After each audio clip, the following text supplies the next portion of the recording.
Boa noite. Estamos ao vivo em todo o país pela TV Cultura, pelas emissoras afiliadas, pela Rádio Cultura Brasil, pelo portal UOL e pelo portal da Cultura no cmais.com.br/jornalismo. Nossa bancada de entrevistadores hoje é composta por Carla Giménez, editora-chefe da edição brasileira do jornal espanhol El País. Cíntia de Almeida, jornalista e colunista da revista Cláudia. Denise Fraga, atriz e escritora. Glenda Mesaroba, cientista política. E Dan Stubach, ator, diretor e apresentador do programa Fim de Expediente da Rádio CBN. Como de costume, contamos também com os tuiteiros convidados e com os desenhos feitos em tempo real pelo nosso cartunista Paulo Caruso. Arnaldo Jabor, muito obrigado pela aceitação. Eu que agradeço. É um prazer rever o meu amigo. Ficar aqui nesse disco voador extraordinário. Você... cheio de alienígenas lindos. Você está lançando um livro que é uma coletânea dos melhores textos de Arnaldo Jabor, chamado Malabarista. Vamos falar sobre isso e muito mais. Eu começo perguntando o seguinte: como vimos na apresentação, você é um homem que faz muita coisa e todas muito bem. Quando você faz o check-in no hotel, naquele espaço reservado à profissão, o que é que você escreve? Eu atualmente escrevo jornalista. Que, aliás, é o que deveria ter constado. Inclusive porque cineasta ninguém quase nem sabe mais o que é, né? Porque a gente já falou, você é cineasta? É uma mistura de cineasta com pederasta. É extraordinário. Mas a profissão de cineasta ficou um pouco esbatida hoje em dia. Mas hoje em dia eu gosto muito de ser jornalista. É que te dá mais prazer em escrever. Que eu tento fazer, eu não sei se eu sou exatamente um jornalista ou um comentarista, o que seja, porque as coisas que eu escrevo, elas têm alguma coisa de cinema. Porque eu sou meio ator na televisão também, eu falo. Tem uma coisa de cinema no sentido de que é a tentativa de captar o que está por trás da notícia óbvia, né? Tentar descobrir, assim, uma coisa que o Brecht falava, desculpe, citações tão... Ele falava, você tem que transformar o familiar em estranho. Você tem que descobrir o que está por trás do fato. O que parece normal, mas se você analisar, você vê que é uma coisa absurda. Né? Então, eu tento fazer isso, tentar descobrir o que há por trás dos fatos ocorrendo. Aliás, aqui na contracapa do teu livro, o Jô Soares diz que você, com o perdão do palavrão, ele é o cineasta da palavra. Eu gostei. Dan Stubach. Não, o que pouca gente sabe, eu acho que é legal você contar, você me contou, como é que se deu essa passagem, né? Pouca gente, como é que se deu essa passagem do cineasta para o jornalista? Acho que pouca gente conhece, todo mundo acha que você estava super bem e de repente recebeu um convite porque estava super bem e foi tudo, mas não foi bem assim, né? Conta, acho que o pessoal em casa vai gostar de saber. Por que eu passei de cineasta? Como é que foi? A história do bombeiro, a história do avião. Eu tinha feito 8 filmes e não tinha dinheiro nenhum. Eu tinha feito 8 filmes, dos quais 3 foram blockbusters, foram alta bilheteria, que hoje não existe. O Eu Sei Que Vou Te Amar, por exemplo, que é um filme com duas personagens falando durante 1h50, fez 5 milhões de espectadores, quase. Virou um cult. As meninas de 16, 17 anos enchiam o cinema. Eu fui ver 15 vezes. Hoje, talvez o filme nem fosse lançado.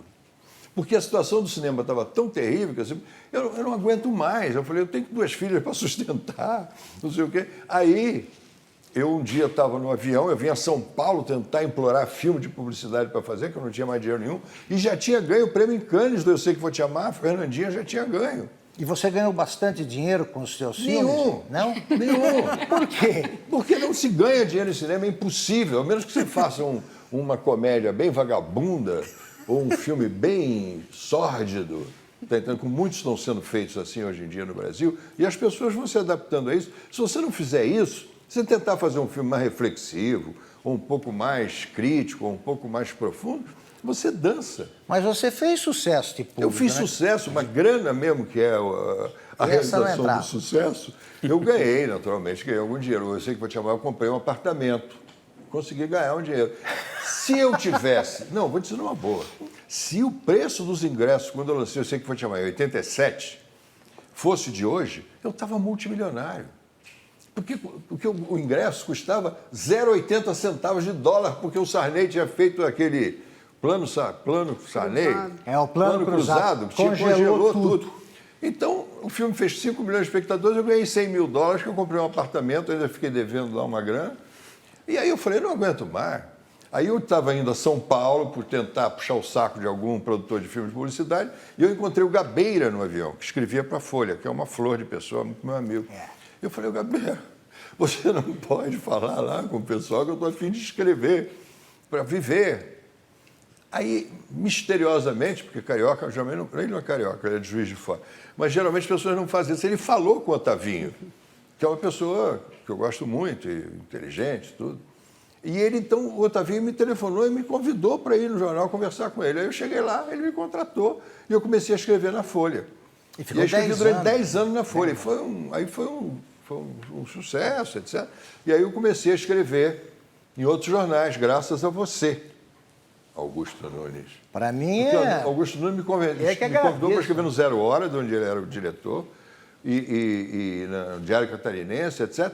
E foi ótimo. E aí eu comecei a funcionar como jornalista e eu comecei a adorar, tá entendendo? Porque você faz um filme, você leva 2 anos fazendo um filme, aí o filme passa e geralmente ou estoura, que é muito raro, ou então é uma depressão. Eu fiquei muito feliz com você, que pode te amar, como eu te amo.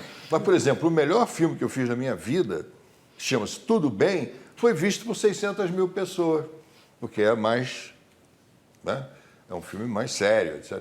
Então, eu comecei a ficar feliz. Eu estou me entendendo, eu não sei qual é o grau Não, de tá ritmo. perfeito. Eu comecei eu comecei a me sentir útil. Eu escrevi o primeiro artigo, no dia seguinte, eu acordei de manhã, estava na porta da minha casa. O meu artigo que eu tinha escrito muita de gente noite. lendo, né? E muita gente estava no jornal. Eu falei, mas porra, eu comecei, Augusto, a me sentir útil. Que no cinema você se sente, às vezes, como se fosse um chato procurando grana, o mascarado, em suma. Eu comecei a me sentir mais útil, porque eu estava podendo falar sobre a realidade do país, as coisas que eu vivia, as coisas que eu sentia. E foi um barato. Cíntia. Bom, então, pegando carona já nesse seu novo sentimento de utilidade, o que você fala, as coisas sobre as quais você escreve e fala também, são muito contundentes. Às vezes, sim. As reações são igualmente contundentes, porque no dia seguinte já você não só vê o seu texto publicado, como eu imagino que vê a reação favorável e desfavorável hoje em na dia, rede. Porque há 20 anos atrás não tinha não internet. tinha isso, é verdade. As pessoas não sabem disso. Eu falo com meu filho. É verdade. A internet não houve sempre, não. Começou antes, outras coisas, houve outras coisas. Bom, mas como você se sente? Isso também é um prazer? Prazer ou desprazer, dependendo da reação. Eu me sinto... Como você lida com a crítica na... Eu graças a Deus, as pessoas me tratam bem. Eu percebo que a maioria das pessoas gosta das coisas que eu faço. Mas tem críticas pavorosas, principalmente na internet. Canalha, filho de não sei quem, você tinha que ser espancado até a morte. É uma coisa impressionante. É impressionante. E você lê? Você vai morrer. Você lê tudo isso? Eu vejo. Aí tem hora que eu vou ficando mais deprimido, eu mudo. Mas geralmente as pessoas gostam mais, né? Mas não é questão de gostar, entendeu, Cíntia? Eu não estou preocupado se gosta ou não gosta. Eu quero que haja alguma forma de influência, alguma forma de aproximação da pessoa para provocar umas... Quem sou eu? Eu sou um pobre diabo, eu não posso bancar o Sócrates, que quer provocar a reflexão, a maiêutica, mas a finalidade é fazer as pessoas pensarem. Eu não fico... Se há uma característica que eu tenho nos meus textos e na televisão, eu não fico falando o que eu acho e o que tem que ser, nem nos textos. Eu me coloco como um cidadão perplexo, um cidadão comum que está diante de uma realidade política, cultural, num país. E eu tento interpretar isso de uma maneira crítica, de uma maneira irônica, porque também se você ficar deitando regra o tempo todo, fica insuportável, né? Então eu tento fazer uma ironia, fazer umas coisas assim que funcionem, que agradem. Eu fiz alguns comentários na televisão louquíssimos. Eu já cheirei cocaína na televisão, no Jornal Nacional. Tem essa cena, se você procurar, tem. Era uma matéria Mas sobre era de cocaína. verdade? Eu botei um papel preto com açúcar. Eu fiz o mapa do Brasil de açúcar. E eu falei, a cocaína vem daqui, chega aqui, até que chega, fiz a trilha, até que chega no nariz dos otários, não sei o quê, aí cheirei. Era açúcar. Foi Eu um cheirei, doce pô. barato. Essas coisas eu fazia, hoje em dia ainda faço, mas eu fazia mais, né? Eu já falei, batendo pau na mesa, porque o Lula uma vez falou que tem que bater o pau na mesa. Eu fiquei batendo pau na mesa igual ele falou, né? Uma vez eu fiz um comentário, foi no Jornal Nacional, que tinha energia falhando, como é que chama? O apagão. Eu fiz um comentário com uma vela na mão, a luz de vela. Era um barato, era uma coisa super legal, porque o Evandro Carlos de Andrade, falecido, o grande Evandro Carlos de Andrade, que homem interessante, né? Figura. Ele dava força nesse troço. Vai, né? E aí um dos primeiros comentários que eu fiz, um dia eu estou de manhã em casa, meu pai liga, eu estou apavorado, o Congresso está querendo acabar com você. Logo no início, papai estava vivo. Aí eu liguei a televisão, liga aí. Era 10h30, 11 horas da manhã, estava o plenário me esculhambando. Porque eu tinha dito, estava o plenário, isso é um desclassificado. O filho do Antônio Carlos Magalhães, que era Ele era o presidente, né, da Câmara. Ele falava, mas depois eu fiquei até conhecendo ele melhor, era um cara legal, mas ele tinha que atender o baixo clero. Então ele falava, você se desclassificado, eu me lembro dessa palavra. Falou isso, porque eu tinha dito o seguinte, tinham inventado o Centrão. Vocês lembram do Centrão? Isso. Que era todo mundo se reunia para fazer uma espécie de lobby, de roubalheira e o cacete. Aí eu falei assim, o Congresso virou um shopping. Não tem problema nenhum. O sujeito chega lá, um lobista, e pergunta, onde é o Centrão? Aí o cara diz assim, é o seguinte, a primeira porta depois do banheiro ali. Aí você vai lá, entra, entendeu? Aí os caras ficaram alucinados, queriam a minha cabeça. Mas isso é legal. Mas dentro disso, tem alguma coisa que você tenha dito ou escrito que você se arrepende? Que eu tenho? Que você tenha Se escrito arrepende? ou falado que você se arrepende? Não, eu me arrependi disso? Já. Tem alguma coisa que você se lembra? Eu sempre me arrependo de tudo, né? É bom que vocês Isso é saibam. bom, como uma pessoa de bom senso. O malabarista do título do livro é você? É um dos contos que eu acho, Mas é é um dos você? textos. Chama-se O Malabarista, que é, Sim, mas é que é você? um dos melhores textos que eu escrevi, eu acho. Hein?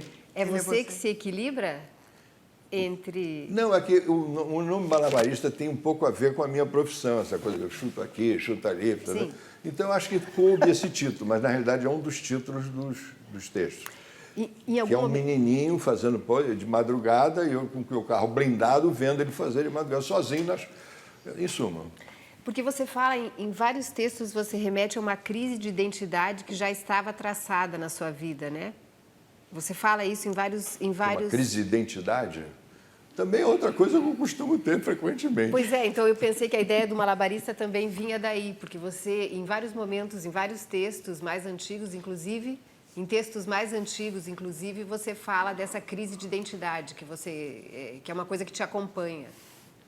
Porque o Brasil provoca crise de identidade na gente, né? Porque o Brasil já é um país que tem um problema de identidade, é uma das tradições. E qual é a identidade nacional? Que eu não acredito que exista uma identidade nacional, tem características. Mas a crise de identidade, eu não sei, quer dizer, deixa eu ver se eu tenho como te responder isso. Porque você fala que já estava traçada, quer dizer, como se fosse uma sina, um destino seu. Você dá a entender no que você escreveu. Ser gauche, né? Não, crise de identidade, sim, porque foi difícil descobrir o que eu queria na vida, né? Queriam que eu fosse militar, que eu fosse da Marinha, depois queriam que eu fosse diplomata. Eu não queria ser nada disso, eu não sabia o que eu queria ser. Aí eu fiquei me metendo nos movimentos políticos estudantis, fui da UNE, essas coisas todas. E aí eu fui descobrindo um caminho que começou a surgir o negócio do cinema.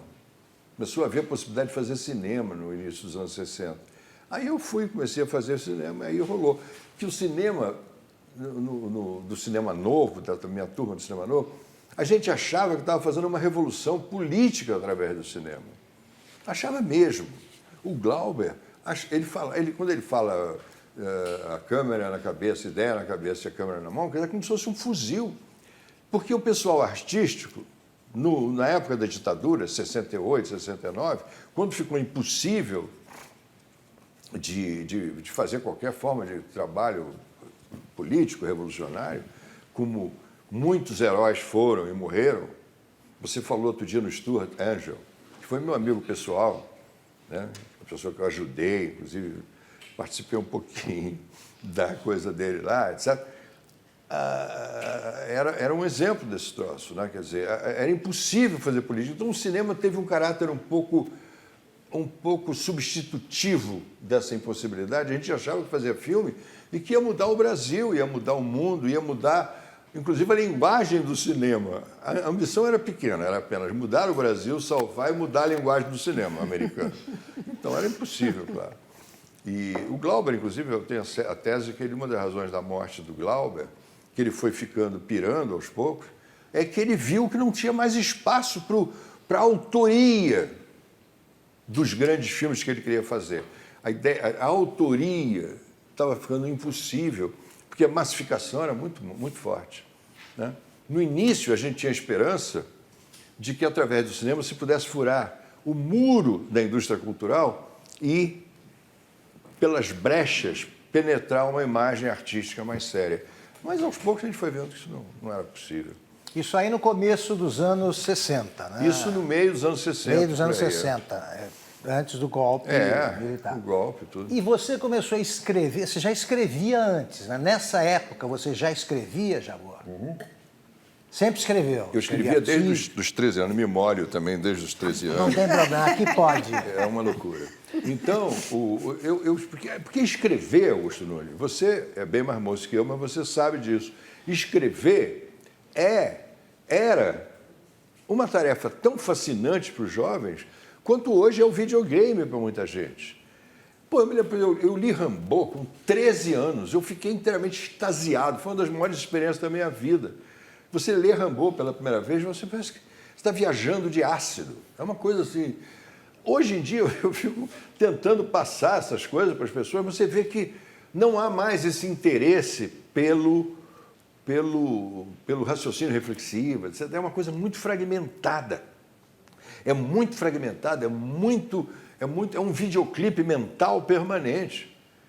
Eu tenho um filho de 14 anos que é inteligentíssimo, bacana pra cacete. Ele tem competências que eu nunca vi. Ele consegue ver televisão, jogando joguinho e prestando atenção na conversa. Ele está aqui jogando, ele dá só uma olhadinha para a televisão, porque não precisa ficar muito tempo. Então, o conceito de tempo mudou muito. O conceito de tempo, ninguém mais tem tempo para refletir muito, é mais o impressionismo da experiência.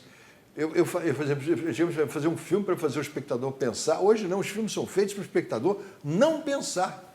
Você vai ao cinema, não pensa, que é um alívio, 2 horas sem pensar em nada, depois vai comer uma pizza e vai para casa. Fala, legal o filme, entendeu? Mas a minha geração achava que o cinema tinha que ser. E eu só acredito nisso. Agora, houve também, né, Jabor, antes de passar para Carla, houve uma queda do nível mental e até ou da formação cultural em todas as profissões. É verdade. Todas as profissões. Você, por exemplo, está se referindo a atividades que eram estreitamente ligadas à Uni. Exatamente. O que você acha da Uni de hoje? A Uni de hoje, eu não acho nada. A Uni, não é nada. Quando eu fui da Uni, né, que o presidente da Uni era o Aldo Arantes e o Zé Serra logo em seguida, o Zé Serra, que é uma pessoa que eu conheço desde a época, etc. Pessoa de alto nível, etc. Que eu espero que ele seja senador. Pode dizer. Bom, não, é porque essas coisas não pode falar, porque a lei eleitoral não pode falar em pessoas. Mas agora já falou. Bom, agora já foi. Agora eu já falei, perdão, lei eleitoral. Então, é o seguinte, o que eu estava falando que eu já esqueci? Mas eu vou aproveitar. Você estava falando da Uni. A Uni era um troço que tinha uma importância política imensa. Não tinha talvez realmente, mas simbolicamente tinha. A gente falava com o presidente da República. A Petrobras nos financiava. Era fantástico. Eles davam dinheiro para a Uni. Eu me lembro, e a gente pegava dinheiro também de pessoas que contribuíam, etc. Tinha um amigo meu, um dos caras que trabalhava com a gente, que ele foi pegar uma vez uma grana com um cara candidato a senador da época, que eu não vou dizer o nome porque ele já deve ter morrido, mas também não. E aí ele foi, pegou uma grana e voltou todo contente, dizendo assim, ele nos deu uma grana para a gente não apoiar ele. Porque o nosso apoio seria terrível. Então ele deu uma grana para não apoiar, nunca me esqueço. Mas a UNE tinha um sentido político muito utópico, mas muito verdadeiro. E que perdeu. Eu adorava, era uma coisa linda. Hoje em dia eu acho que a UNE, eu não vou falar porque não sei, não conheço, mas o que eu vejo é realmente uma UNE, como é que se diz? Chapa branca. Mas eu sei que a Carla tem que falar, é só porque eu quero aproveitar essa deixa. Aí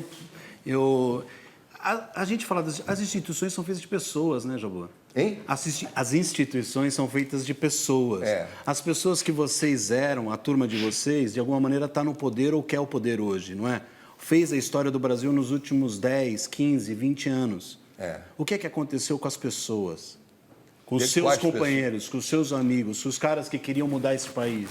Não, alguns foram para a guerra urbana e eu nunca vi Mas você um massacre igual. nunca se encantou com essa opção. Não, porque eu me lembro que a última vez que eu ia participar de uma passeata Barra Pesada foi 68, final de 68, antes do ato número 5.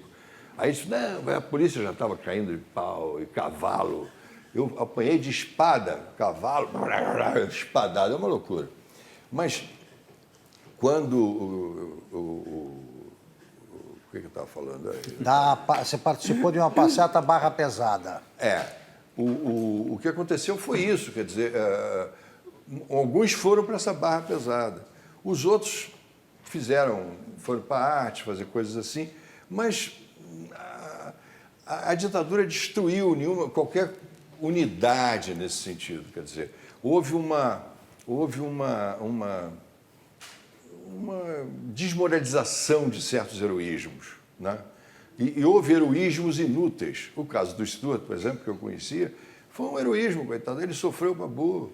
Eu me lembro que a última vez que eu estive com ele, eu fui levar uns armamentos para ele lá em Santo Cristo, perto do antigo zoológico. Você está falando do filho da Zuzu Ângelo. Filho da Zuzu Ângelo, e eu era amigo dele. Eu entreguei a mala com as coisas dentro, e eu falei, eu não aguentei, falei, Stuart, vocês não vão poder vencer o exército com essas armas. Ele falou assim, não sei, mas eu vou lutar. Mas se você for preso, você não tem medo? Se eu for preso, eu não digo nem meu nome. Esse é um herói. Esse cara foi assassinado, amarrado num jipe, com a boca perto do cano de descarga, no Galeão, por ordens de um louco, que era o Bournier. Era um general, um brigadeiro louco, que queria destruir o gasômetro do Rio de Janeiro. Não sei se você se lembra disso. Lembro. Ele chamou o Paraçar para destruir o gasômetro e provocar a morte de mais de 100 mil pessoas. Só não aconteceu porque o Sérgio Macaco, que era um líder do Paraçar, que tinha a finalidade de salvar as pessoas, ele falou, não cumpro a ordem e denunciou. Foi. Essas coisas... Nós vamos continuar nesse assunto, voltar ao assunto, mas eu queria completar a roda, Carla e Denise.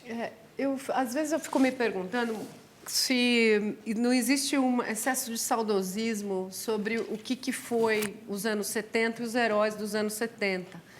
A gente tem hoje também alguns lampejos de movimentos sociais, de heróis também, talvez mais diluídos, afinal de contas vivemos num mundo mais fragmentado. Será que a gente não fica procurando um modelo que já não é, como você mesmo mencionou, o caso do teu filho? Bom, meu filho está lendo Kafka e meu filho tem 13 anos. Eu passei para ele o Macbeth, o Orson Welles e o Samuel Beckett. Hã? Eu fui mostrando filmes, levamos uma peça do Samuel Beckett que eu tinha gravado. Em suma, mas eu acho que a tua pergunta é boa também pelo sentido seguinte, porque o mundo, a própria ideia de heroísmo mudou, quer dizer, você não tem mais aquela coisa de que uma pessoa tem uma ideia correta e aquilo é espalhado pelo mundo. É o chamado maître à penser, quer dizer, então tinha assim, o Sartre acha isso, o Wittgenstein falou aquilo, o outro... Não tem mais esse negócio. Então, o heroísmo hoje, não sei se é a palavra, mas a atividade é muito mais complexa e é muito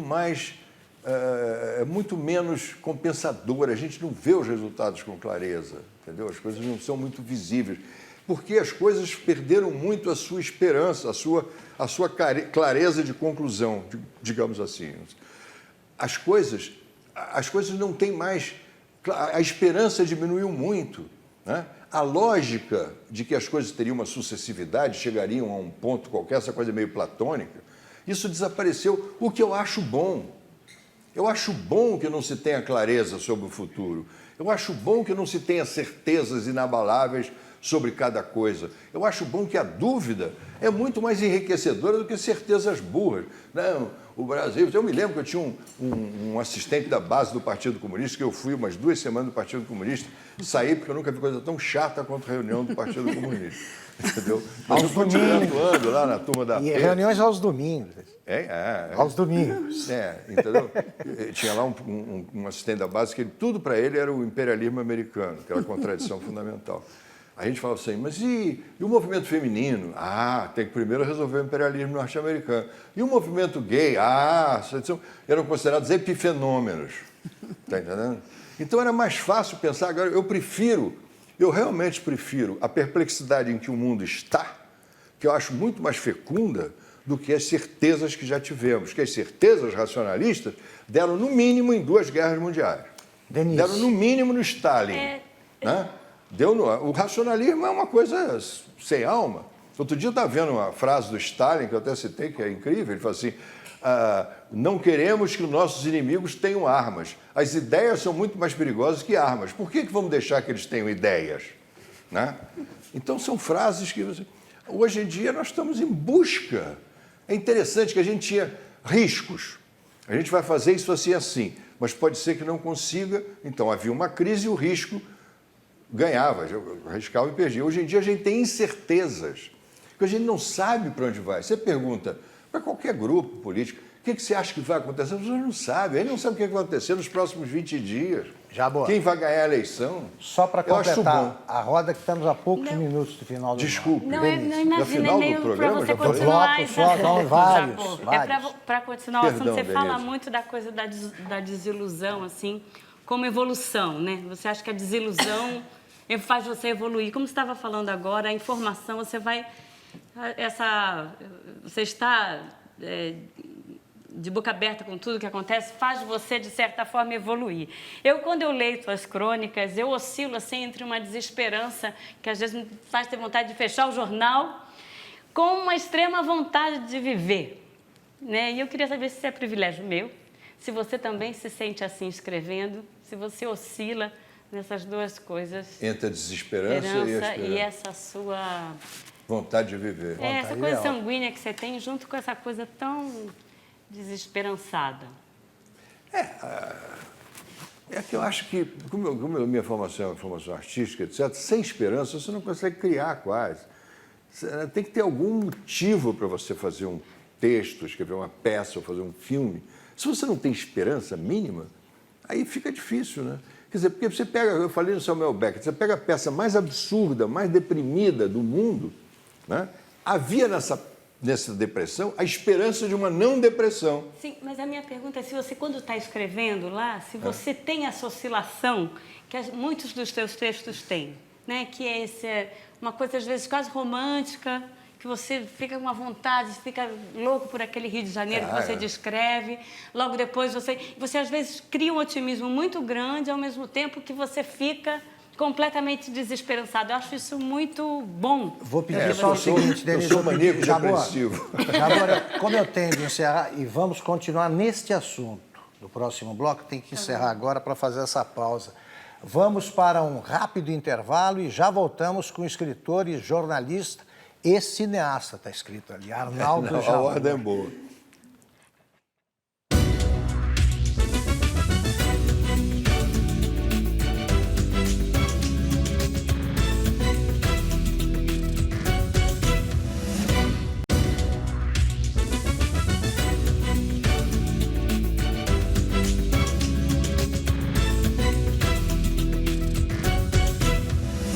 Voltamos ao vivo com Arnaldo Jabor. Jabor, eu vou aproveitar o tema, a pergunta feita pela Denise, que era mais ou menos o que eu te perguntaria depois de reler aqui o final do teu artigo sobre... que você fala do Osama Bin Laden, do Estado Islâmico, desse tipo de radicalismo, e que termina assim: a morte provocada por eles, né? A morte não estará mais num leito burguês com extrema unção e família chorando. A morte será um cachorro pelas ruas atacando de repente. O mundo atual desmoraliza a tragédia.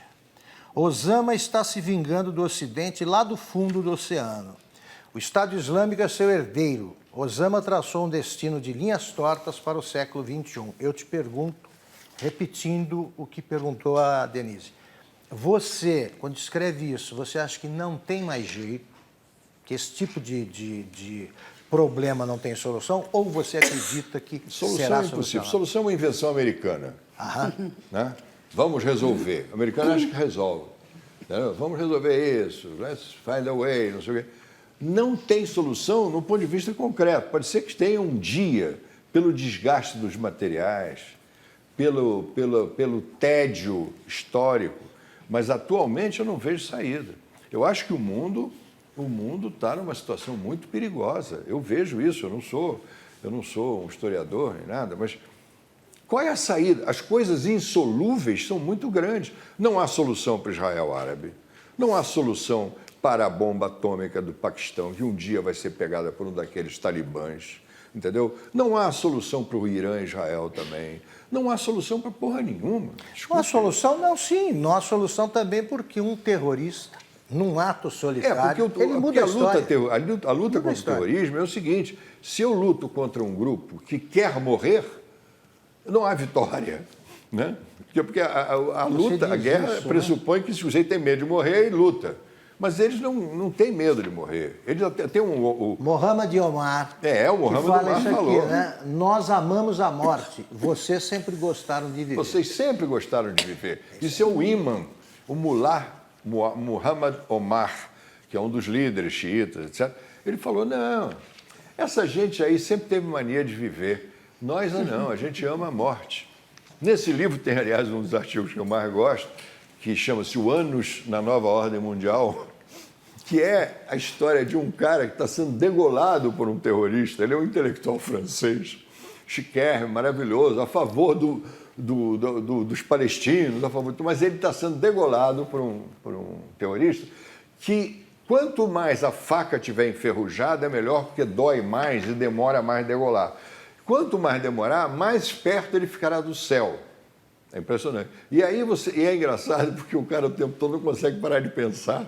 E ele é o celebrado autor de A Sedução do Mal, pela Gallimard, 240 páginas, não sei o quê. E o cara fica degolando ele enquanto ele pensa. Mas como? Pensando em coisas progressistas. E o cara, até que o cara vai e degola ele. Então é super engraçado você vê o pensamento intelectual, né, lógico, cheio de possibilidades de saída, cheio de possibilidades de conclusão, cheio de racionalidade. Não, seremos racionais, as coisas serão organizadas diante da barbárie absoluta. Isso que a gente está vendo. Essa besteira que foi a Primavera Árabe, que a gente acreditou nesse troço, porque a gente queria alguma verdade boa, alguma notícia boa. Esse troço virou, realmente, é impossível você fazer democracia numa formação teocrática de milênios. Se a gente pensar que eles estão se destruindo há 1000 anos, desde do ano 700, quando morreu Maomé, que tinha um primo dele que ia ser o sucessor, né? Uma coisa mais ou menos assim, você deve saber melhor que eu. E os outros queriam um fulano, né? Começou uma briga que está lá desde o século VIII. Outro dia eu li uma frase do Osama, que eu até acho que citei nesse livro, que é de arrepiar o cabelo. Ele falou assim: nunca deixaremos de nos vingar pela expulsão que fomos expulsos da Andaluzia. Só que foi em 1492, porra. Depois ele fala também, o Tratado de Sèvres, em 1920, que acabou com o Império Otomano, também não esqueceremos. Então, como é que você vai lutar com esse nível de fanatismo? E o fanatismo está cada vez mais espantoso, porque, por exemplo, o pessoal do Estado Islâmico é uma coisa tão extraordinariamente horrenda que já superou, inclusive, A ideia de desumanidade, né? É uma superação do humano.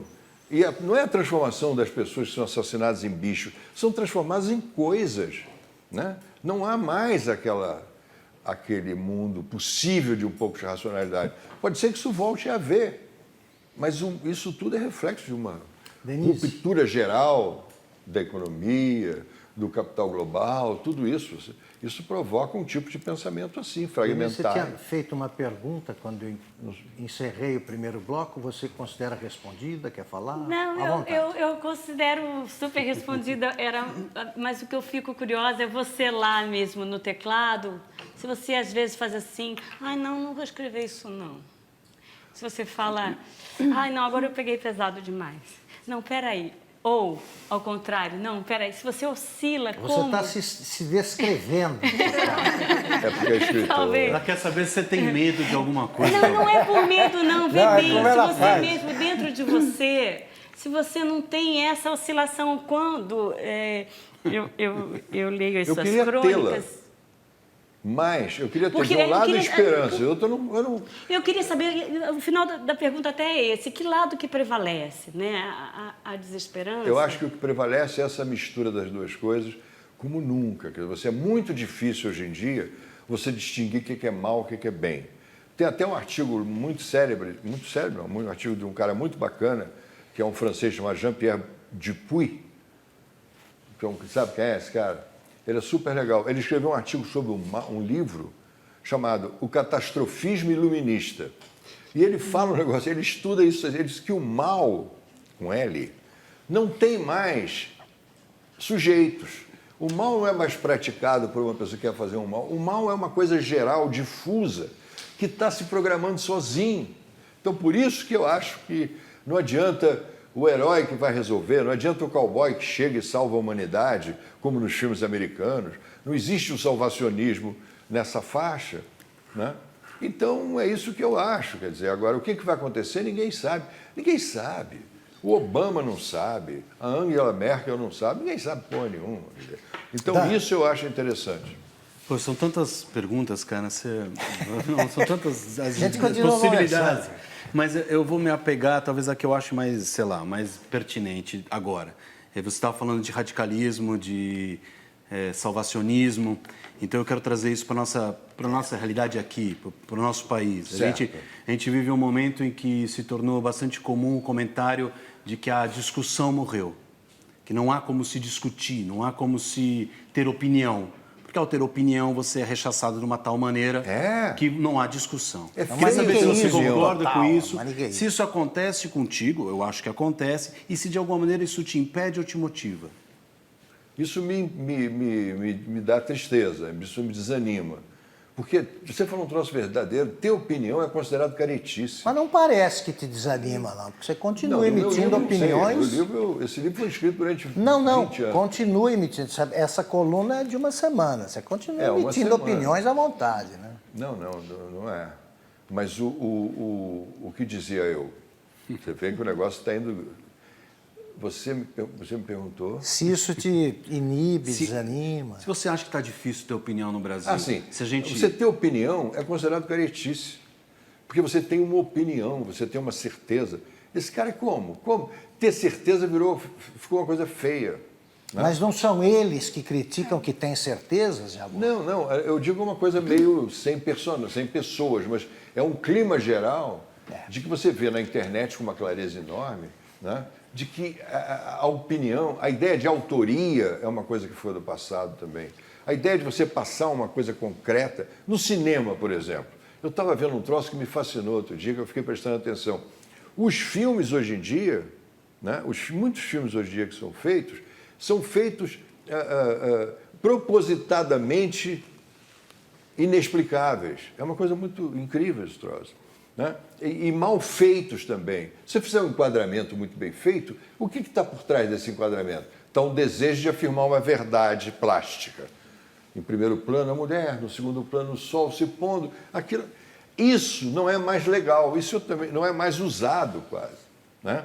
Então, existe um cinema muito confuso, muito sem autores, ou então todo mundo é autor, Você entra na internet, tem milhares de autores mandando coisas autorais. É bom ou ruim, não sei, mas é uma mutação muito forte, uma mutação muito grande no mundo, né? Um mundo sem autores, um mundo sem regras filosóficas claras. Os filósofos estão em crise, estão desesperados. Eu perguntei uma vez ao Emmanuel Carneiro Leão, que é um grande heideggeriano, um grande filósofo, ele é fantástico. Eu falei assim, mas uma coisa, na Europa não tem nenhuma corrente nova, um pensamento filosófico novo? Eu disse, não tem. Eu falei, o pessoal está legal? Eu disse, nada, está na maior deprê. Nunca me esqueci. Um grande filósofo falando isso para mim, está na maior deprê. Porque não tem uma saída só. Agora, o que vai acontecer? Eu não sei. Não dá para saber. Agora, tem coisas que eu acho interessantes. Por exemplo, a internet, ela está mudando não a nossa maneira de pensar, está mudando como é que pensamos. Quer dizer, está havendo uma mutação interna na cabeça das pessoas, né? E isso não é muito explica, por novo. exemplo, Mas eu acho- todo mundo, desculpa, por favor. todo mundo querer ter opinião, todo mundo quer ser autor, ou seja, a tal da internet também acabou... Isso pode ser que seja, Carla, uma nova forma de arte que vem aí, ou uma nova forma de pensamento, uma nova forma de cultura. Eu não sou reacionário dizer tudo isso é uma merda, bom em 1950. Não existe isso. Agora, eu acho que essa mutação não está computada ainda. A Não gente não mesmo, sabe a gente ainda o que está vai no processo acontecer. ainda. Agora, pode ser que surja uma nova arte, pode ser que surja, não para ficar, porque nada fica mais. Tem muita gente que fala assim, um dia tudo isso vai acabar, chegaremos a uma harmonia. Não chega. A ideia de chegar é uma ideia também, né? Agora, pode ser que isso seja uma mutação interessante para o pensamento humano, isso que está acontecendo. Já é interessante, é muito interessante. Agora, Jabor, o Dan Stubach, que é um tremendo ator, não precisa de intérprete, evidentemente. Então, não estou interpretando a pergunta dele, mas eu estou acrescentando a minha e falando da minha experiência também. Certo. A internet, eu acho que é um negócio tão... Mudou tanta coisa que se muda a cabeça das pessoas. Eu, por exemplo, não pretendo voltar a trabalhar com papel. Não, a minha letra, inclusive, está uma porcaria, não sei mais escrever à mão. Só que, e eu acho que disso, o Dan estava tratando disso também, qualquer opinião que você emite, ela é bombardeada por algum lado que já está insatisfeito, sim, liminarmente. Eles nem discutem, eles decidem que você está a serviço de tal coisa, etc, etc. Esta coisa precisa decantar, pelo menos, na internet. Mas enquanto o existir... problema, o Augusto, que eu tenho falado disso, escrevi até no artigo, é o problema do precisamos. O que quer dizer isso? Você pega muitos artigos de política, de ciência política, de história, não estou falando de você, não. Né? De coisa, então, tem muita gente que escreve assim, precisamos resolver o problema da comunidade internacional. Precisamos, então, que a OTAN detenha a marcha do Putin, esse stalinista, canalha. Precisamos. Agora, quem fará? O problema não é só de dizer que precisamos. Quem executa essa necessidade? A ONU, a OEA, a OTAN. Então, o mundo está sem agentes. Isso é muito estranho, porque os únicos agentes que estão trabalhando são os irracionais. Ou você acha que o cara amarra uma bomba no peito e explode porque ele tem raciocínio? Não. É um nível de loucura invencível, né? Agora, por outro lado, tem essa mutação psicológica e mental que a internet está promovendo, que pode ser que seja um troço genial. Que vai ser bom, que já é bom. Porque hoje em dia a única coisa realmente incrível e boa no mundo, apesar de todas as criticazinhas ecológicas, etc., é a tecnociência. É extraordinário. O Google, por exemplo, é um troço extraordinário. É maravilhoso. Eu sou fã do Google, eu tenho uma relação religiosa, que eu bato o meu nome lá, aparece uma porrada de coisas sobre mim que eu não sabia. Artigos que você não escreveu, artigos que você não escreveu são falar frequentes. sobre isso que eu ia te perguntar, Então, sobre vai, o autor. Você é um dos autores mais pródigos em textos que não foram escritos por você e que viralizam pela internet. Isso é uma loucura. Como você controla ou não? Como você se sente? Isso é passível de alguma medida legal? Não, eu fico, com licença da palavra, fulo da vida. Entendeu? Porque eu não escrevia. E os caras. E o pior Mas é tem que as muitas pessoas que eu fãs, encontro na muitas rua. mulheres. Que falam assim, eu adoro você. Eu falei, por quê? Por que você escreveu aquele texto maravilhoso sobre as mulheres, que elas têm que ser doces, submissas, que devem deitar no ombrinho do marido, estar sempre pintadinhas em casa, né? Eu falei, eu não escrevi esse troço. Aí a mulher fica meio puta porque ela gostou. Outro dia aconteceu um negócio inacreditável, que eu tinha escrito um artigo. Eu tinha escrito um artigo, não. Escreveram um artigo, e puseram meu nome, em que esse eu inexistente, falava assim, eu gosto das mulheres com celulite, as mulheres normais, com tudo, as mulheres com a bunda mole, não sei o quê. Eu já fiquei muito puto, eu descobri quem tinha escrito. Dá para descobrir? Não, por acaso eu descobri. Era uma moça que trabalhava na Abril. Eu disse, mas também não fez por mal. Mas ela escreveu o artigo e puseram o meu nome. Ela não fez por mal. Aí eu estava num botequim, tomando um cafezinho, aí veio uma senhora de idade, bateu no meu ombro e falou assim, Jabor, que bom te ver. Eu quero te dar uma boa notícia. Eu falei, o que é? Eu tenho bunda mole. Eu não entendi. Mas você não gosta das mulheres que têm celulite? Não, é porque eu falei que para mim, tanto faz, as mulheres com celulite. Eu não falei, não foi eu que escrevi isso, foi uma mulher que talvez tenha bunda mole. E a mulher ficou tão feliz que ela veio me agradecer porque ela tem bunda mole. Não é Eu entendi, mas eu queria te fazer uma outra pergunta, já que a gente está na seara feminina aqui. Em algum lugar na página 68 você escreve que a dor de corno te feminiza. É. Podia Eu explicar? não sei, isso é uma frase, né? As frases a gente faz com uma certa irresponsabilidade. Pois é. Né? Para ela soar de uma forma profunda, às vezes. Mas eu acho que o corno fica se sentindo mulher mesmo.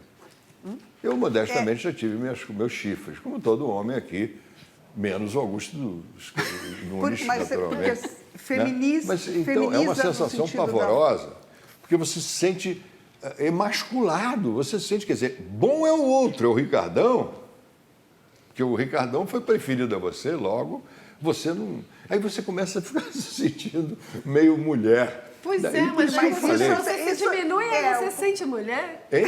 Se você se sente mal, você se sente mulher? Não, hein? mal não, mas Frágil. se o sujeito é homem, ele sente ele passa assim, nessa situação, ele tem um sentimento feminino de abandono, sei lá.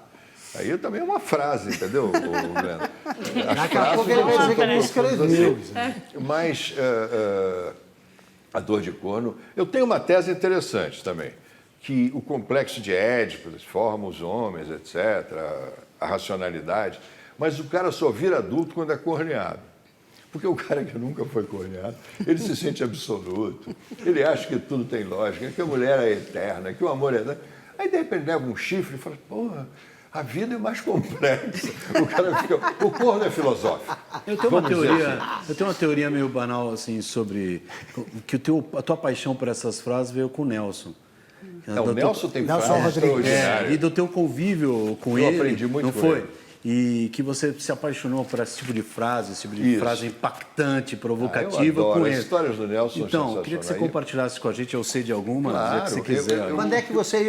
Quando é que você conheceu o Nelson? Eu conheci o Nelson quando eu tinha 17 anos, porque eu trabalhava no jornal estudantil da UME, o Metropolitano. Eu escrevia sobre teatro, etc. E eu, com 17 anos, eu adorava, tinha lido, escrevi 2 artigos sobre o Nelson, até legais. E aí eu comecei a servir o Exército, e o filho dele serviu o Exército também, o Joffre. Sim. No mesmo lugar que eu, na cavalaria lá do CPOR. E o Nelson ia buscar a gente de carro, que o motorista levava, e aí eu me dava uma carona, e ele ficava me sacaneando. Porque eu falava, porque Brecht, porque o Marx, ele ficava me sacaneando assim, Marx é uma besta, aí Freud é uma mula, só para ver a minha reação. Aí eu começava a falar, tem uma frase dele genial que eu falo assim, o proletariado, a burguesia, sabe esse linguajar? E ele falava assim, Jabor, eu falava, burguesia, classe média, proletariado, ele falava, Jabor, o homem é de classe média. Essa frase é genial, o ser humano é de classe média. Tinha coisas incríveis no Nelson. Tem uma frase dele genial que eu uso, sempre que eu uso, consciência social de brasileiro é medo da polícia. Não é verdade? E as suas conversas Ele era fictícias obcecado pelo com óleo ele? rapa, né? As Óleo rapa. consequências do grito, óleo rapa. Todo As- mundo corria. As suas conversas fictícias com o Nelson. As fictícias? É, isso você pra ouve a mim- voz dele assim, de repente, aí você vai e resolve Olha, escrever a eu vou conversa. dizer uma coisa pra você que é meio misteriosa. Quando eu escrevo como Eu ia se te fosse o perguntar Nelson quando é que ele Rodrigues, aparece eu para você. escrevo pra em meia conversar, hora. é. É uma facilidade. Ele surge em que situações que ele Situações vem que eu tô com- sem assunto. Quando você está sem assunto. Aí eu falo, eu não sei como é que eu vou analisar essa porra. Então, eu baixo o espírito do Nelson em mim, que é impressionante, eu juro por Deus, não estou me gabando, não. Os artigos em que eu sou o Nelson, uma espécie de Fernando Pessoa carioca, os artigos em que eu sou o Nelson, eles saem em 40 minutos, uma hora, eu escrevo, porque não sou eu, você perde a responsabilidade da censura, da autocensura. É incrível, é incrível. Ele falou coisas, eu tenho histórias dele incríveis. Nesse filme, tem uma frase, inclusive, que eu roubei dele, num bom sentido, que é aquela coisa que o Nanini fala, que o neto pergunta, mas você já foi feliz, vovô? E ele, quem falou isso para mim foi o Máximo Nelson. Alegre. Ele fala assim, uma vez eu estava esperando o bonde, lá no Meyer, quando de repente eu fui invadido por um sentimento profundo de felicidade, mas uma felicidade extraordinária. Aí durou assim uns 10 minutos, depois passou. Depois passou, sabe? Ele falava essas coisas. Assim, Não, e sabe? uma frase ótima dele era que ele te dizia quando você atendia o telefone. Como é que era? Qual? Aquela Jabor, atendendo ao telefone. E sempre, eu falava com ele todo dia, Isso. ele telefonava às 3 da manhã, Isso. 4 da manhã, ouvindo ópera. E ele não dormia. E ele falava com ele, gostava muito de mim, eu era uma espécie de, sei lá o quê. E aí, ele sempre que eu atendia o telefone, assim, você atendendo ao próprio telefone como se fosse o contínuo de si mesmo. E aí começava a conversa. Tem uma história dele extraordinária, que eu estava fazendo o meu filme Tudo Bem, e ele estava com raiva, porque eu tinha feito 2 histórias do Nelson Rodrigues, eu estou dando dele, Será Castigado, e O Casamento. Aí ele falou, os comunistas é que não deixam você fazer outra história minha. Eu falei, mas já fiz 2. E esse filme é bom? Eu falei, legal, acho que está ficando legal. Estava quase terminando a montagem. Ele falou assim, eu quero saber qual é a opinião do assaltante. Eu falei, que assaltante, porra? Ele falou assim, o sujeito, cara, que está na Cinelândia, bateu uma carteira e foge da polícia e se esconde no cinema. Se ele gosta do filme, o filme é bom. Se não gosta, é ruim. Olha que visão extraordinária. Qual é a opinião do assaltante? Esse é crítico. Isso é maravilhoso. Aí eu falei, genial, não, o assaltante talvez goste, né? Não sei. O Nelson foi uma pessoa muito, hoje em dia muito celebrado, mas ele foi muito vilipendiado, não só por uma esquerda burra, que achava que ele era um reacionário, ele era reacionário de propósito. Ele tem um livro chamado Reacionário, que eu até perguntei, o que você acha desse título? Eu falei, acho ótimo. Ele era reacionário, mas ele nunca foi uma pessoa de direita, nunca foi. Ele era reacionário. Uma das razões é que o filho dele estava preso há 7 anos, o Nelsinho, e ele teve contatos com o Médici, que tinha prometido tirar o Nelsinho da cadeia. Então ele puxava o saco do Médici. Essa é uma das razões principais.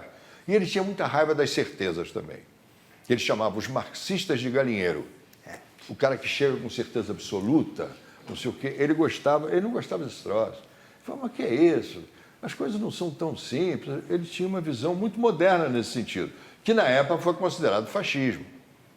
Quando eu fiz Toda Nudez Será Castigada, que era uma história dele, em 1972, em plena ditadura, eu fui chamado de fascista também, porque você filma uma história desse reacionário. Reacionário é o maior escritor brasileiro em dramaturgia.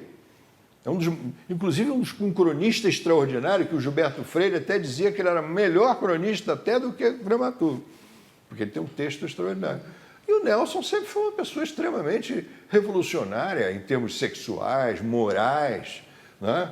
Revolucionário na forma. Um filme que ele fez, quando ele fez O Vestido de Noiva, ele mudou o teatro brasileiro, ele mudou a forma de... Era Essa confusão proibido admirar o Nelson Rodrigues. Nós vamos continuar falando Eu disso. só te provocar, perguntar Dan, se só essa preciso- confusão... Eu virei de agora. costas de você, eu respondi E você, comecei a virar de costas, que eu fui vendo as moças que são Você abre o bonitas. terceiro. Tem que fazer uma pausa agora. Claro. Pausa. Vamos para outro ligeiro intervalo e voltamos já já com o escritor, jornalista e cineasta Arnaldo Jabor.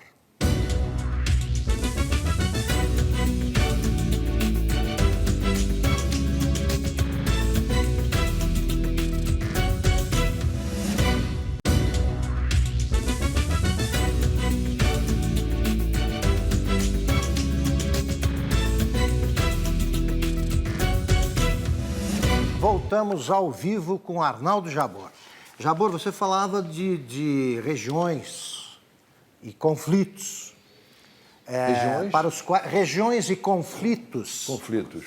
Para os quais você não vê solução. E o Brasil? O Brasil tem solução? O Brasil tem. Como é que você vê o Brasil hoje? Eu acho que existem, como eu estava falando, existem coisas que são insolúveis. A ideia de insolubilidade é uma ideia mais contemporânea, porque não há solução numa porrada de coisa. O Brasil, o drama do Brasil, na minha opinião, é que as soluções são possíveis e estão catalogadas. Eu acho que tem 10 coisas para o Brasil que, se forem feitas, o Brasil dispara. E não sou eu que falo, são 10 prêmios Nobel. São os maiores economistas do mundo, entendeu? Essas pessoas que falam essas coisas. Então, o problema do Brasil é que ele tem tudo para ser um grande país e não está sendo, por causa da política, por causa da mediocridade política diante dessa possibilidade econômica e nacional. Entendeu? É uma pena, nós temos a sorte, inclusive, de estar longe de lá, do Oriente Médio. É uma das poucas vantagens de ser subdesenvolvido, né? Agora, o Brasil tem solução. Eu acho que o que está acontecendo no Brasil é que o governo atual, entendeu? Ele está tendo uma atitude política, na minha opinião, e métodos. Eu estou falando devagar porque a lei eleitoral não permite que a gente fale mal de políticos nenhum. Então tem que, né, tomar cuidado.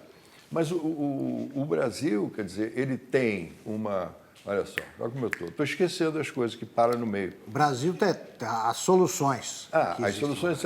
O problema do Brasil é que você não consegue implementar essas soluções. O problema do Brasil é que o que estão querendo, esse governo está querendo fazer, é um tipo de ideologia não capitalista, contra o capitalismo, num país capitalista, porra. Entendeu? Eu tenho uma célebre frase do Oswald de Andrade, as locomotivas estão prontas para partir. De repente, vem alguém, as duas locomotivas, vem alguém e muda o desvio, e elas partem em direção oposta. Eu acho que isso é uma das coisas que está acontecendo no Brasil, porque o pensamento da esquerda tradicional, da velha esquerda, não estou falando da esquerda moderna, como pessoas como de Fernando Henrique, eu, humildemente, e outras pessoas, sabem disso. Mas existe um pensamento de que, se o caminho é esse, temos que fazer ao contrário. Existe a ideia de que o problema do Brasil é só de desigualdade social, de miséria, tudo isso é verdade.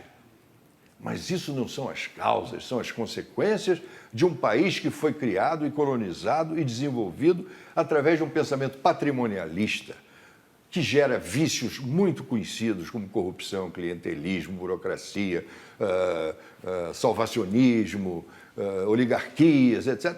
É isso, né? O Brasil poderia dar certo, mas ele está sendo tratado com os remédios errados. Esse que é o problema. Dan, eu tinha cortado, eu tinha interrompido o programa quando você ia fazer uma pergunta. Não, praticamente já está respondido agora. Eu estava fazendo, você falou do Nelson Rodrigues, da confusão que a esquerda fazia com ele. Queria provocadamente te perguntar se a esquerda faz essa mesma confusão contigo. Mesma confusão? Que fazia com o Nelson, se faz contigo. Se Às te vezes coloca fala. mais à direita do que você é. Ou se te... As pessoas precisam saber, continuo com clareza, as pessoas continuam com a mania de clareza. O Dan é de esquerda ou de direita? O Dan é a favor... Isso é uma loucura, as pessoas querem catalogar porque a confusão é tanta que há o desejo de catalogar, para você se sentir melhor. Como surge, por exemplo, a importância da religião, que revitalizou-se toda no mundo, né? Daqui a 5 anos seremos eleitos pelos evangélicos, se continuar assim, né? Então, a religião, o delírio ideológico também, quer dizer, o cara começa a acreditar numa possibilidade de se atingir ou um paraíso hegeliano, ou um paraíso cristão, ou um paraíso não sei de quê, platônico, entendeu? Mas então não acha isso que o é brasileiro fruto tem um da pouco complexidade. De cabeça, o brasileiro tem um pouco a cabeça Parece que a gente é governado por reis, que o rei vai lá e define. Pelo rei. Exatamente. Parece que o brasileiro fala, não, o presidente tem que decidir a minha ciclofaixa, meu hospital, etc. O brasileiro parece que acha que só o presidente decide, não existe congresso e ele não tem que se mexer também. Ele não tem que ir na reunião do condomínio, ele não tem que ir votar na Constituinte, parece que ele tem cabeça... Parece que a gente vive numa como é que se diz? Monarquia. Monarquia. A gente parece que o Glenda, brasileiro tem cabeça de monarquista. Parece que a gente espera tudo que o rei faça, o presidente faça. Eu queria pegar um pouco carona nisso. Quando você fala da política, e se queixa dos governos, etc., você vocaliza, você verbaliza algo que a gente percebe muito. Mas quando a gente coloca a responsabilidade totalmente fora da nossa esfera, digamos assim, a gente está se omitindo de alguma maneira. Quer dizer, qual o papel que a sociedade, a chamada sociedade civil, pode desempenhar nisso? Porque os políticos são eleitos por nós, né? Quer dizer, essa distância, separar a política, os homens que estão em Brasília e as mulheres, das mulheres e dos homens que fazem o país, eu não consigo ver essa distinção tão clara. Quer dizer, as pessoas estão lá porque foram eleitas por nós. E os políticos não são exatamente o oposto do que é a sociedade. Quer dizer, como na política, exatamente na sociedade, existem os mesmos perfis, digamos assim, os mesmos perfis ideológicos. Está dizendo que o Congresso é a cara do Brasil. Não só o Congresso, né? As várias esferas... Executivo, todos os poderes. Legislativo, judiciário, executivo, quer dizer, é um reflexo das tensões sociais que existem e de como a gente está caminhando o país. Mas nem sempre foi assim, né? Não sei. Será que não? Então, Não, isso que eu sempre pergunto ao foi- Jabor. talvez. Você vai votar em alguém, que evidentemente você não vai dizer quem é. Você está feliz com essa pessoa? Há um tempo atrás, você teria pessoas melhores para votar do que você tem hoje? Eu não estou pensando em pessoas, não.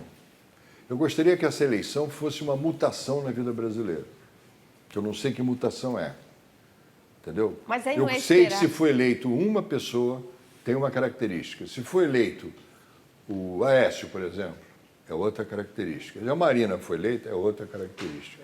Agora, eu acho que mesmo se houver um desastre político, uma loucura, eu acho que pode ser uma coisa progressista para mudar um pouco esse rame-rame que se sucede há séculos, etc.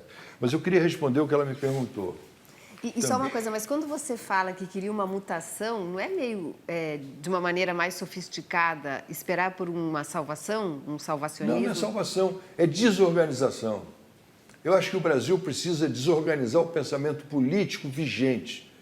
É um pensamento muito careta, muito ideológico, muito sucessivo, muito até kantiano. Porque a formação do pensamento brasileiro vem muito do Augusto Comte, do positivismo, você sabe disso. Né? Eu acho que o Brasil precisa romper esse positivismo absurdo que está desde da bandeira brasileira. Agora, o Brasil nunca teve partidos de verdade, né, Jabor? Quer dizer, não temos de passar por essa etapa. Eu acho que o PT é um partido de verdade, o PSDB é um partido de verdade, né? O PMDB, quando era MDB, já foi um partido de verdade. Hoje é isso que a gente vê. De partido com um programa definido, com objetivos mais claros. Né? Mas os programas são pautados pelos interesses, é complicado. Bom, Todos mas são continuando a de terminar, a tentar explicar a Glenda, é que eu acho também, Glenda, que a sociedade no Brasil sempre foi vista, e inclusive ultimamente com muita ênfase, a sociedade foi vista com desconfiança. Por quê? O poder desconfia muito da sociedade. E a sociedade desconfia do poder. Desconfia, mas de uma maneira mais ingênua, mais burra. É aquela coisa assim, o Brasil vai para o brejo, qualquer motorista de táxi diz isso, esses políticos é tudo ladrão. Tudo bem, isso existe. Uma lamentação com pouca ação. O brasileiro se queixa, mas não faz porra nenhuma. A verdade é muito isso. Se bem que isso está mudando. Essa manifestação de junho, que é uma manifestação sem saber o que vai acontecer, foi uma coisa maravilhosa o surgimento daquilo. Quando aquilo apareceu. Meu Deus, aquilo eu nunca tinha visto, nunca ninguém tinha visto milhões de pessoas saindo de lugar nenhum e enchendo as ruas. Então isso está acontecendo também. Mas voltando a tentar responder a sua pergunta, eu acho que existe uma desconfiança muito grande, principalmente do governo atual, em relação aos empreendedores, à sociedade. Empresário é considerado uma coisa meio reacionária, ou ladrão, etc. E então criou-se esse estamento político que está aí, entendeu? Que está aí. Agora, eu acho que essa desconfiança Porque eu acho que o Brasil tem que ser restituído à sociedade e à iniciativa empresarial, entendeu? Quando eu falo, às vezes, isso já falei, mas só falta me matar se eu falar isso, que é o seguinte: o Brasil precisa de um choque de capitalismo, sim. Por quê? Porque o problema principal do Brasil é o bunker do Estado brasileiro. É o patrimonialismo de Estado, que tomou conta do país e fazendo ligação e uma aliança com o pior tipo de patrimonialismo que sempre houve, que é o patrimonialismo privado de anos e séculos, etc. Jabor. Então, isso é que eu acho importante. Eu preciso agora fazer a última pausa e depois Cíntia e Denise começam. Vamos agora para outro rápido intervalo e voltamos já já para o último bloco da entrevista com Arnaldo Jabor. Ai.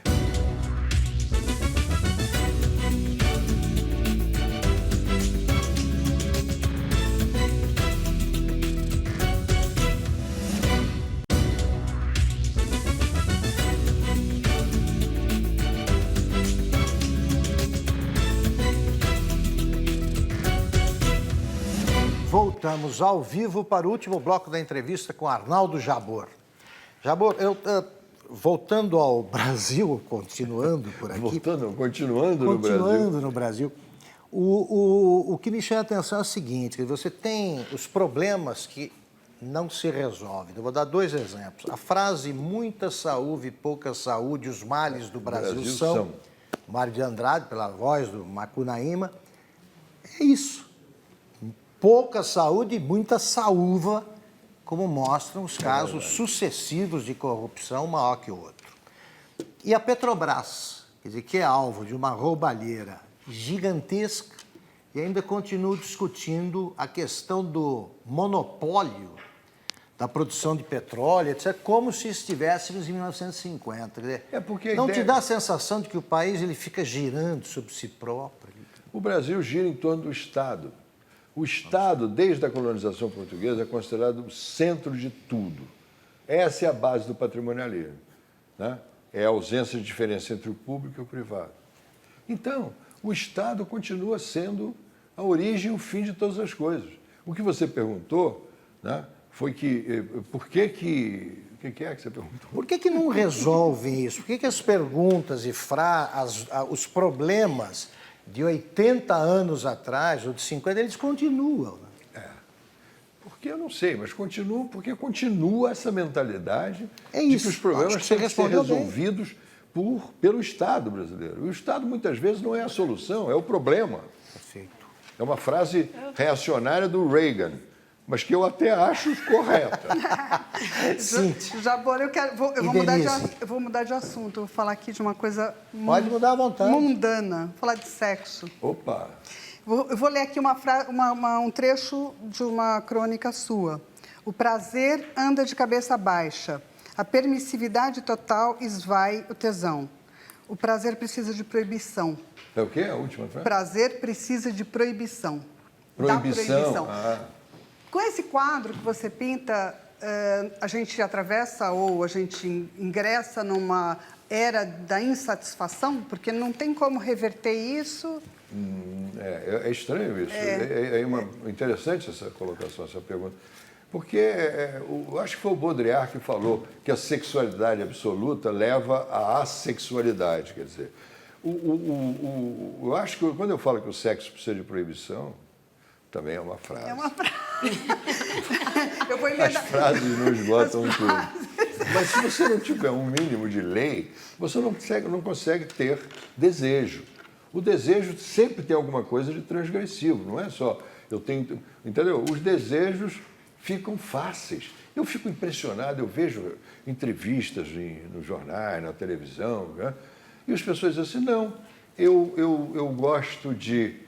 Eu não posso nem dizer certas coisas, mas eu gosto de atacar no mictório das rodoviárias, mas numa boa. Então as pessoas não têm mais pudor nem de esconder as suas características. É reacionário, estou dizendo? Não. É porque ficou óbvio demais. Ficou óbvio demais. Aí o sexo fica uma coisa... A tendência é ficar muito comum. O sexo tem que ter uma excepcionalidade, né? E você tem Tem um que filho ter adolescente, você conversa com ele busca, sobre uma isso? luta, hein? Você fala isso com seu filho adolescente? Sobre sexo, sobre Ele banalização? está numa fase, ele está com 14, 15 anos, eu não quero me meter muito na vida dele, porque tem que respeitar a sexualidade que se forma. Mas eu percebo que ele e a turma dele já têm uma visão da sexualidade muito mais adiantada do que a minha. Eu não sei nem qual é, porque eu não fico perguntando muito. Né?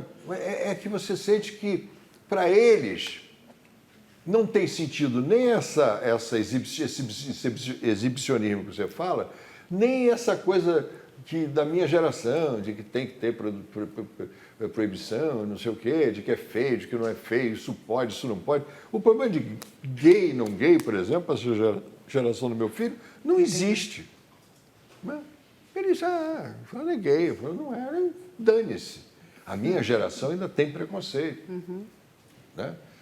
Denise. Por exemplo, eu tenho muitos amigos gays, etc., mas no fundo você vê que a gente tem um pouco de medo dessa liberdade. Né? Isso existe, mas o sexo não precisa de...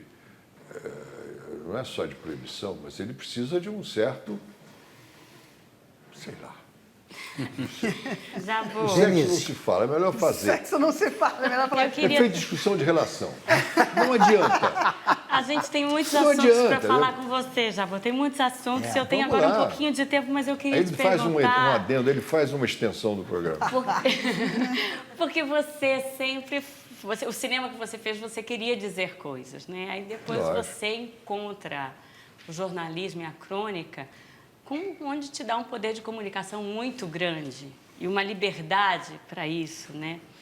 Eu queria te perguntar se você não sente, às vezes... Aí eu peguei um trecho de uma entrevista sua que você falava, me sinto envenenado pela política, eu estou com uma necessidade poética de fazer um filme. E eu te pergunto como foi filmar de novo, depois de tantos anos, e se isso supriu essa saudade que eu fico imaginando que você às vezes tenha no teclado da poesia, da metáfora, né? Que às vezes, muitas vezes, eu acredito que esse trabalho como cronista não te dê. Só que como nós não estamos conversando sobre tanta coisa interessante, acabamos falando muito pouco do teu livro. Eu queria lembrar que o teu livro você divide, né, por partes. E a primeira infância, que diz aqui, está até mais poética. Você trata de assuntos temas com mais lirismo, né? Os textos tratam, é mais ou menos isso. Só queria lembrar, comprem imediatamente o livro do Ronaldo Jabô. Mas a minha Vem cá a resposta pergunta tem da a ver Denise. com você, que o que ela perguntou também.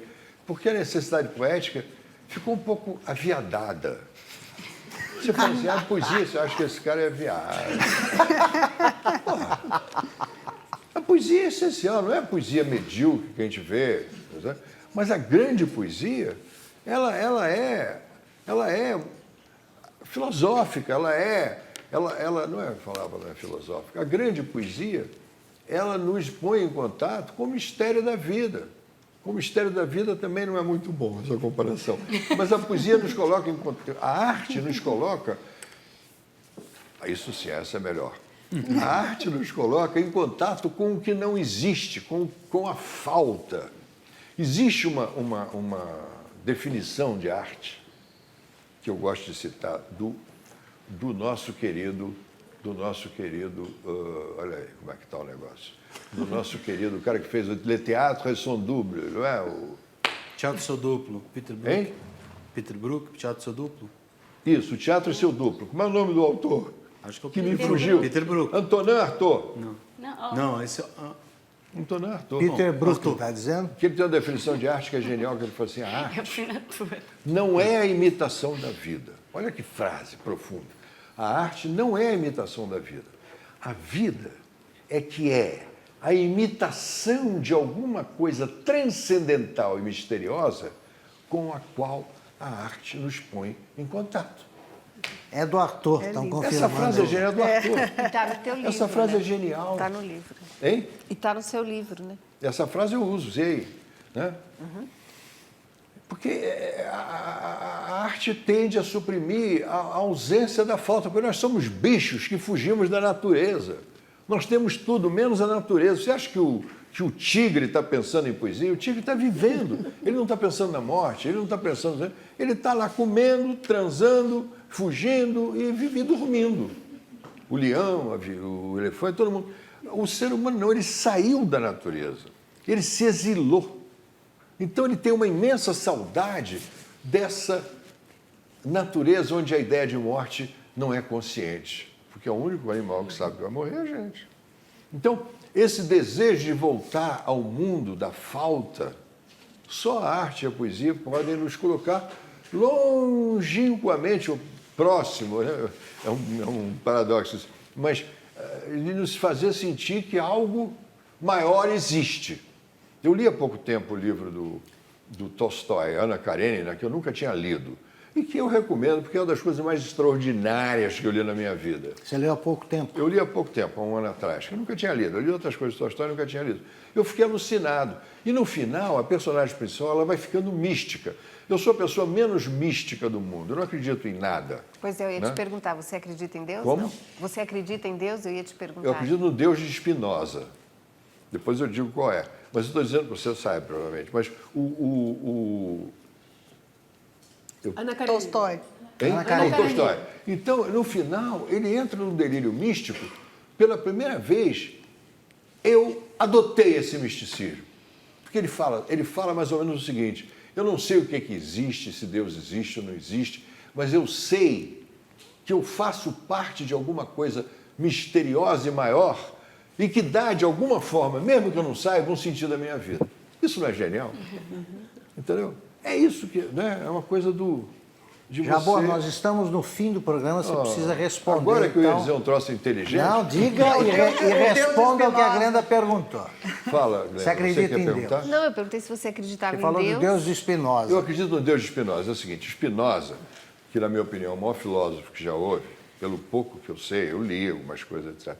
Ele fala o seguinte: Deus é o universo.